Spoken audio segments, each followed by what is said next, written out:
Hey there viewers, Mario here. Thanks for tuning in. I've got here a 2010 Ford F-150. Customer complaint is the crank no start. He went to the gas station. Did not mention putting gas, but went to the gas station. Came back out, crank no start. Towed it over, and I had a coworker put some alternate fuel in there, and it cranked up and ran.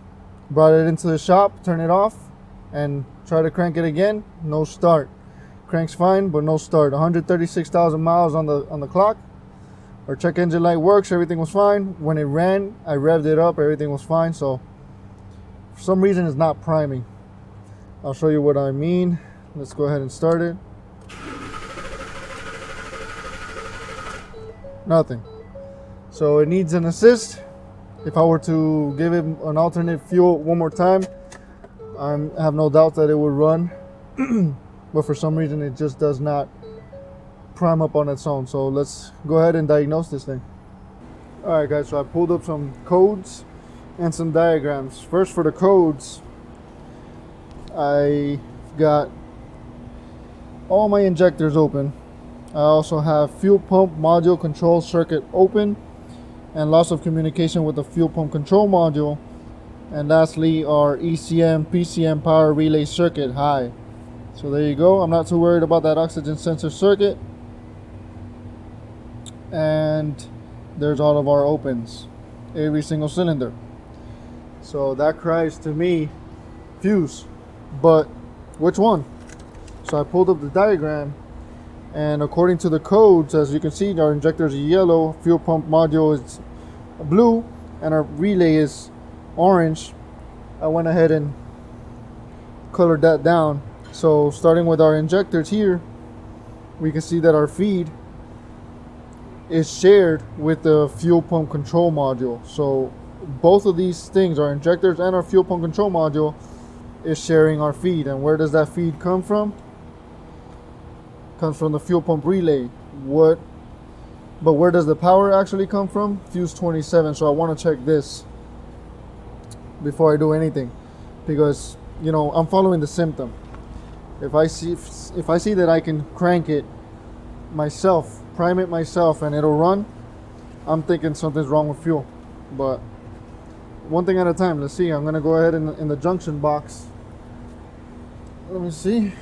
Ford doesn't like to name their fuses, so I did that for them. And they've got the numbers. I believe that was what? Fuse 27 that we want to check. Fuse 27, 20 amp.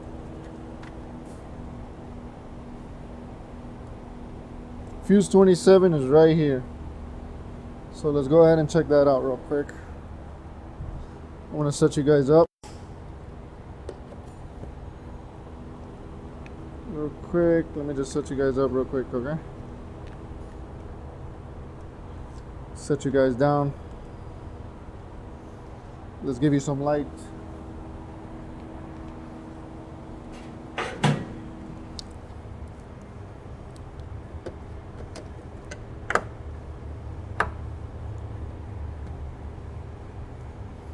If I could just lay this light somewhere. There we go. I'm sure you guys can see that pretty well. Let me go ahead and get my test light.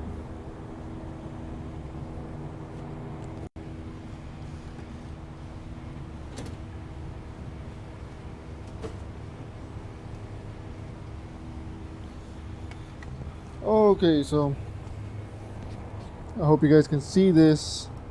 Number 27, 20 amp is this one here, and I can already see it's a little bit discolored. I'm not sure if you guys will be able to see that, but let me see if I can put you guys a little closer. I'm gonna set up my test light anyway. It should be hot at all times. I'm gonna check our test light first. Test light's good. Okay, so let's go ahead and check our 20 amp.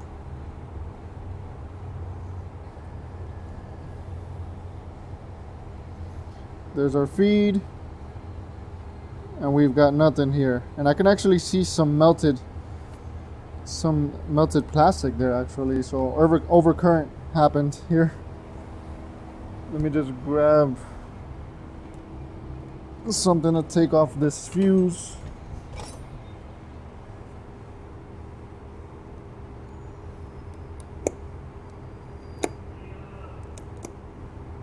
And it is just coming apart.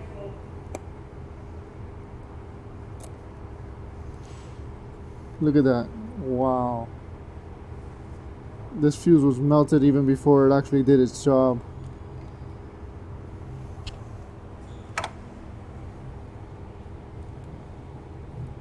Not even sure that I could. What I'm gonna have to do here. Oh, it's loose, so I may get lucky enough to pull it out. Alright everybody, so I cleaned up our fuse.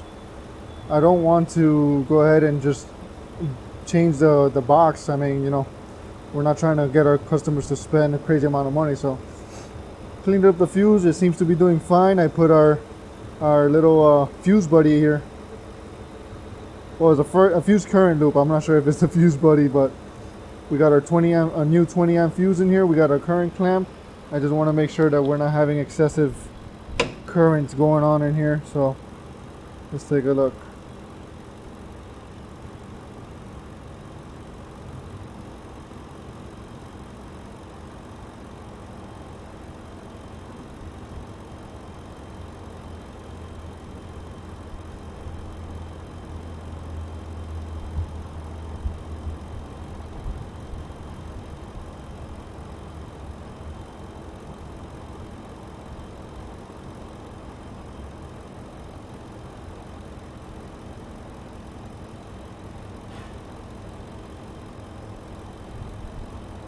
I don't see any spikes. We got a high of 5 amps. That's pretty good for 20 amp circuit. So I'm not seeing any reason why this fuse blew. It may be just the quality of the fuse. You know, I've seen that happen. Usually when you have a fuse melt a leg, it's due to the fuse itself. It's just high resistance in the fuse. High resistance equals heat. Heat causes a open circuit, and this is what you end up with. So our truck started up just fine the first time, so I'm not really too worried about it. Everything seems to be just fine now. Now I'm going to clear the codes and see if our ECM relay came up with a circuit high code again, because it may be due to other factors. Maybe it's because we started up the truck with alternative fuel and it's not expecting to start. You know, this vehicle has a PID for cranking fueling, and it was under off, so I forgot to film it. Sorry about that. But you know, the PCM knows that when it's supposed to be running or not, and it's seeing that it is. It's probably seeing the voltage there, and it's saying, oh, something's going on here. So maybe it threw the code for that reason. But either way, I'm going to clear it and recheck, and we'll take it from there. Now, before I pull the codes, I'm sure everyone's asking themselves, why did the truck run with a fuse blown, but after you already primed it? Now, you guys didn't get to see that, but it did run after I gave it some external fuel, some starter fluid. It continued to run on its own, and I revved it up, no problem.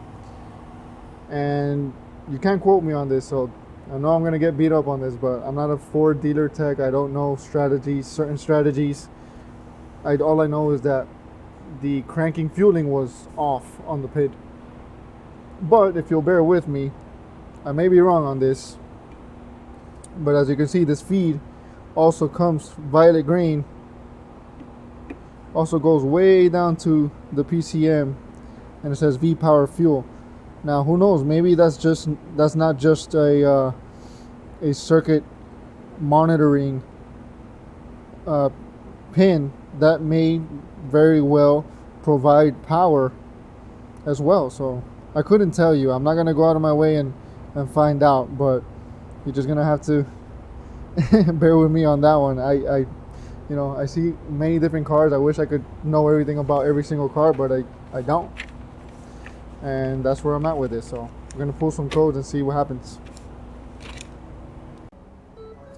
All right, so went for a little test drive, and now we're gonna check for codes real quick, and we're gonna use our C Reader 3001. Thanks to Keith Perkins. If you guys haven't seen his channel, it is definitely worth a shot. You guys got to see what he says, man. He's just very intelligent dude. I actually won this off of his raffle. Well, not a raffle. I guess you have to pay for a raffle, so a giveaway. So much appreciated. Let's see how quick this thing is. And already cleared the codes with the other scanner, but you know, other people need the scanner, so let's move on.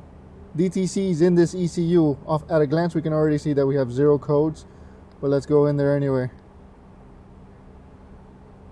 It's interesting to note as well that when I got this car, the check engine light was not on. It was on, you know, during its self-test, but it was not on when we cranked it and ran it. So that's another one for the books. No codes, even though when we pulled our codes, you saw the list.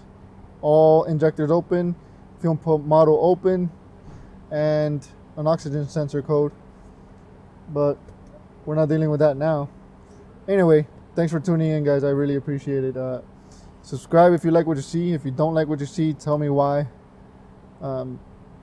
You know, I'm glad we can catch things like this in action, because you know, this is what we do. So I appreciate your time. Thanks again. Hit like, share, and drop a comment. You know, let me know how I'm doing. If you want suggestions, if you have suggestions, let me know. I mean, I'm all ears. That's what we do here. We live and learn. Thanks again for watching Super Mario Diagnostics. Till next time.